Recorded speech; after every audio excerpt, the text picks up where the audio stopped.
आज राजा रघुवंशी जिंदा होता, अगर एक फैसला राजा रघुवंशी के परिवार वालों ने ना लिया होता, अगर थोड़ी समझदारी सोनम रघुवंशी के परिवार वालों ने दिखाई होती और थोड़ी इंसानियत सोनम रघुवंशी ने दिखाई होती और थोड़ी समझदारी राज कुशवाहा ने दिखाई होती।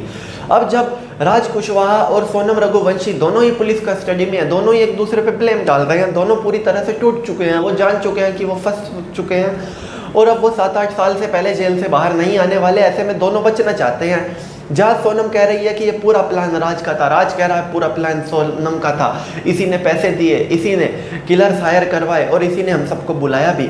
ये हर हालत में राजा को मारना चाहती थी, हम लोगों ने मना भी किया कि मत करो, लेकिन इसी ने फोर्स किया। वहीं सोनम कह रही है कि राज ने उसे उकसाया, ये पूरा प्लान राज का था और राज किसी भी कीमत पर मुझको राजा के साथ नहीं देखना चाहता था। अब यहाँ पर अगर सोनम के परिवार वाले, जिनको पहले से पता था कि सोनम का राज के साथ इस तरह का चक्कर है और जैसी रिपोर्ट्स आ रही हैं उसमें सोनम अपने परिवार वालों से शादी के पहले ही कह चुकी थी कि अगर उसकी मर्जी के खिलाफ शादी करवाई गई तो शादी के बाद जो होगा उसकी वो जिम्मेदार नहीं होगी। मतलब उसने अपने इरादे पहले ही जाहिर कर दिए थे। अगर उस वक्त सोनम रघुवंशी के पिता ने थोड़ी समझदारी दिखाई होती, सोनम की माँ ने थोड़ी समझदारी दिखाई होती और इस अरेंज मैरिज को फोर्स ना किया होता और अगर शादी हो भी गई थी तो सोनम को अगर सोनम ये बात समझती कि अब उसकी शादी हो चुकी है, उसको एक नई शुरुआत करनी चाहिए राजा के साथ, तो ये वारदात कभी ना होती। जहाँ सोनम का भाई चट्टान की तरह राजा के परिवार के साथ खड़ा है, वहीं सोनम के पिता अभी भी सोनम को बचाने पे तुले हैं।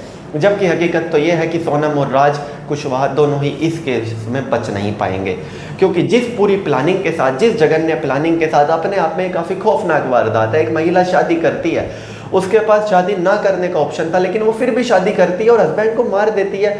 जिस इंसान ने उसको थोड़ा सा भी दुख नहीं दिया, वो इंसान उसको हनीमून पे लेके जा रहा है। शादी के इतने दिन भी नहीं हुए कि कोई मन मुटाव हो, बिना किसी मोटिव के, सिर्फ मोटिव इतना कि मर्जी के खिलाफ शादी हो गई।